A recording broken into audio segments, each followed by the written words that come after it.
What's going on, guys, and welcome back to Top 10 Nerd. Batman, of course, is one of the most popular comic book characters ever. When his trusty new sidekick Robin was introduced in Detective Comics number 38, Bill Finger and Bob Kane had hoped that Robin would make the comics appeal to more of a younger audience and reel them in. Well, considering their sales doubled, I'd say it was a pretty smart move. So over time, Batman has seen a few different types of Robin come and go. One of the most noteworthy being that of Red Hood, aka Jason Todd. The Red Hood made his debut in Detective Comics 168 in The Man Behind the Red Hood. So here to count down some of the worst things Red Hood has done, spoilers included, I'm Taylor McWatters. Let's get counting. Kicking off the list at number 10, Hush. Dr. Thomas Elliot was a childhood friend of Bruce Wayne's.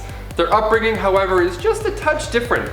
See, Tommy tried to kill his parents so he could inherit their fortune, but unfortunately that didn't go as planned. But because Bruce's father, Thomas, was so great with his hands, surgically he was able to save them. So he of course became the masked villain, Hush. He spent his years working up ways to get revenge on Bruce Wayne, even getting help from, of course, Red Hood. Now of course he knows quite a bit about Bruce, so Red Hood's job was to mess with Bruce's head. That version of Red Hood ended up being seen as Clayface, because he wasn't ready to reveal himself to Batman just yet. So while the Riddler's mind was enhanced in the Lazarus Pit dip, he figured out who Batman was.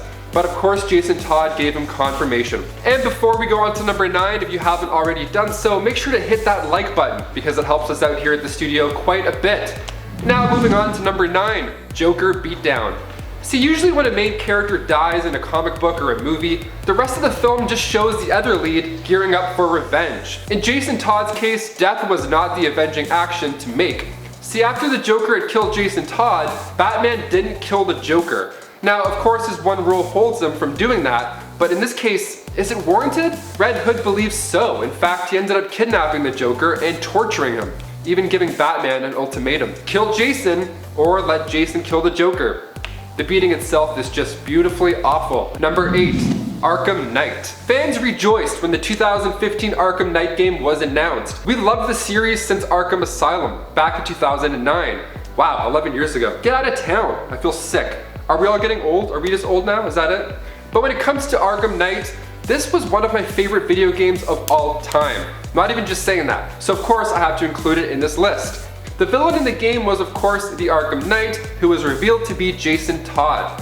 Now, instead of dying at the hands of Joker, he was being held hostage and driven insane, eventually becoming one of the hardest villains I've played in a superhero game. So he sports the new outfit and conflicts chaos for the 17-hour gameplay. That's around 45 hours for the 100%ers. I got to like 42 hours, I couldn't do it. It was too much. The Riddler trophies? Get out of town. Who has the time? If you haven't already played it through, there's a few alternate endings. So make sure if you do play, you really try and collect everything, because those alternate endings are creme de la creme. Number 7, The Last Crusade. We go now to the 2016 Dark Knight Returns, The Last Crusade, written by Frank Miller and Brian Azzarello. So off the bat, readers see Candy Forsythe and Len Wright on Good Morning Gotham. They rejoice over the fact that the Joker has been taken into custody again, but this time they look at Robin, as he's just a boy. They even use the words child endangerment when referring to him taking down the Joker. See, Jason Todd's methods are shown quite to be violent. After a chase with Joker's hitmen, Batman disables their van. Stupid, ignorant amateurs, Batman says as he tries to drag them free of the flaming van. He could smell gasoline, so he encouraged Robin to hurry with taking them out of the non-reinforced van. Maybe his version of taking them out is a bit different. See, one of the punks pops his head out, but shortly after his head is stomped on by Jason. And the issue even highlighted how the punk's blood steamed and bubbled on the hood. Looks like a pretty red hood, if you ask me. The issue goes on to show how Batman feels responsible for the methods in which Robin takes down these bad guys.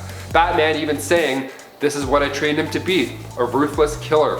And this is when Jason decides to handle some Joker business on his own. Number 6, Philippe Garzona's death. In Batman issue 424, The Diplomat's Son, we see Robin take matters into his own hands. Ranked number 28 in Wizard magazine's list of 100 best single-issue comics since you were born, The Diplomat's Son has one of the darkest title page illustrations I've seen. So we see a not-so-smiley Robin pushing somebody off of a building. And judging by the size of the cars down below, it's not the kind of push we saw from The Dark Knight. Now, the victim was a not-so-great guy by any standards at all, the victim being Philippe Garzona. See, after avoiding a sexual assault and battery charge, a lot of readers actually enjoyed Philippe's fate, considering how bad this guy is. After Philippe fell to his death from his penthouse suite, Batman swoops in and asks the pressing questions. Did he fall, or was he pushed? And Robin simply replied with, I guess I spooked him. He slipped. And Batman is left standing there thinking about what had just taken place and why. And number 5, Earth 51's Joker. Now, halfway through this list, we're thinking maybe he's a bit of a troubled soul. Well, in the Final Crisis event, we see one of the craziest things ever. On Earth 51, that is. Jason Todd was sent to find Ray Palmer across the multiverse, and during his travels, he met the Batman from that Earth 51, who at this point was a bit different than our classic Caped Crusader. See, Earth 51's Batman was this badass murderer after Jason Todd's death. So after he was given a fancy new red suit, that Batman was murdered by the Joker and other multiverse characters. So our Jason Todd decided to kill Joker by using a rock to his head. Holy sh**. I mean, in all fairness, he was laughing at that Batman's dead body, so kind of warranted? I don't know. It's a rock. Number 4, Jason and Grayson. Following Infinite Crisis, DC released a comic in 2006 titled 1 Year Later, which, as you would guess, shows where our heroes and villains are exactly a year afterwards. So Dick Grayson moves to New York, and then he sees that Nightwing is there. And he's taking care of criminals. Like taking care of them, you know?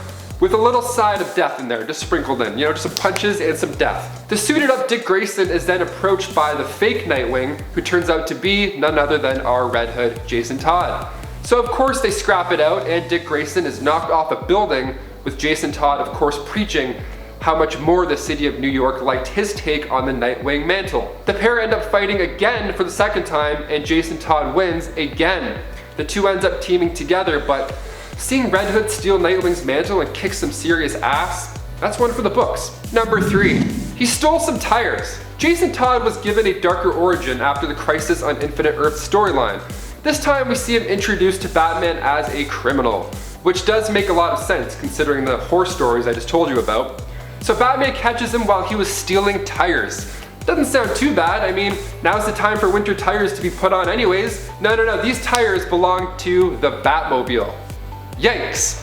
So Batman wasn't too upset. In fact, he was kind of impressed. See, the Batmobile isn't an easy target. I mean, there are security systems in place to avoid a situation like being left with no tires at the beginning of a mission, which would be hilarious. This got the attention of Batman, unfortunately. Who knows, if Batman didn't catch him, maybe he would have turned out differently. Maybe he would have had a different upbringing. Just like as a petty thief rather than, you know, Red Hood. That would be a great alternate issue though. Batman's like, I'm on my way, and then he just sees this car with no tires. He's like, okay, I'll be there in like 42 minutes. Damn it! Number 2, Robin vs. Robin. Imagine getting dumped and your significant other dates somebody that's just like you but better in all the right ways. Isn't that brutal? And to make matters worse, imagine if you saw them and they were wearing your clothes. Like, what if this dude had on your hoodie? That's crazy. The disrespect. So after Jason Todd's return, he of course was not a fan of the new Robin, Tim Drake. And to show who the real Robin is, Jason decides to beat the hell out of Tim Drake. He even took down the other Titans in the process. Even though Tim may be the better detective and better trained than Jason, anger really is something else. And finally at number 1, the Poison Prison Blues. So while Tim Drake held the mantle of the Caped Crusader, Jason Todd was being held in Arkham Asylum. In Batman's words, it was for his own protection. So after explaining to Batman that he had passed all the tests numerous times, the psychological tests, he was transferred to a regular prison in Gotham. Now at this point, there's tons of criminals that want a piece of Jason Todd. Jason decides he's had enough of the incoming threats and poisons the cafeteria, killing 82 and sickening about 100 more.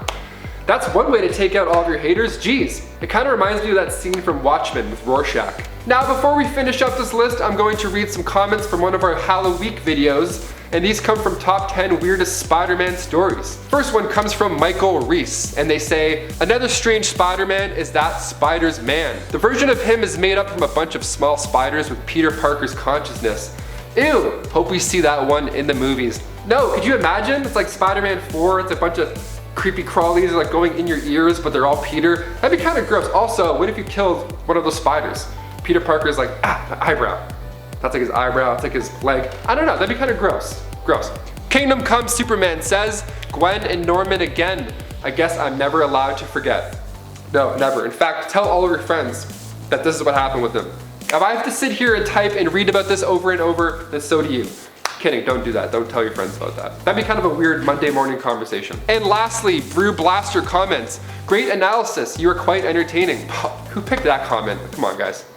Stop. Well, there you have it, guys. Thank you so much for tuning in. Are you looking forward to seeing a live action Red Hood in Titans Season 3? Let us know your thoughts down below and we can talk about them in a future video. Also, make sure notifications are on before you leave. That way you don't miss any future videos. I'm Taylor McWatters, and we'll catch you next time, nerds. Bye.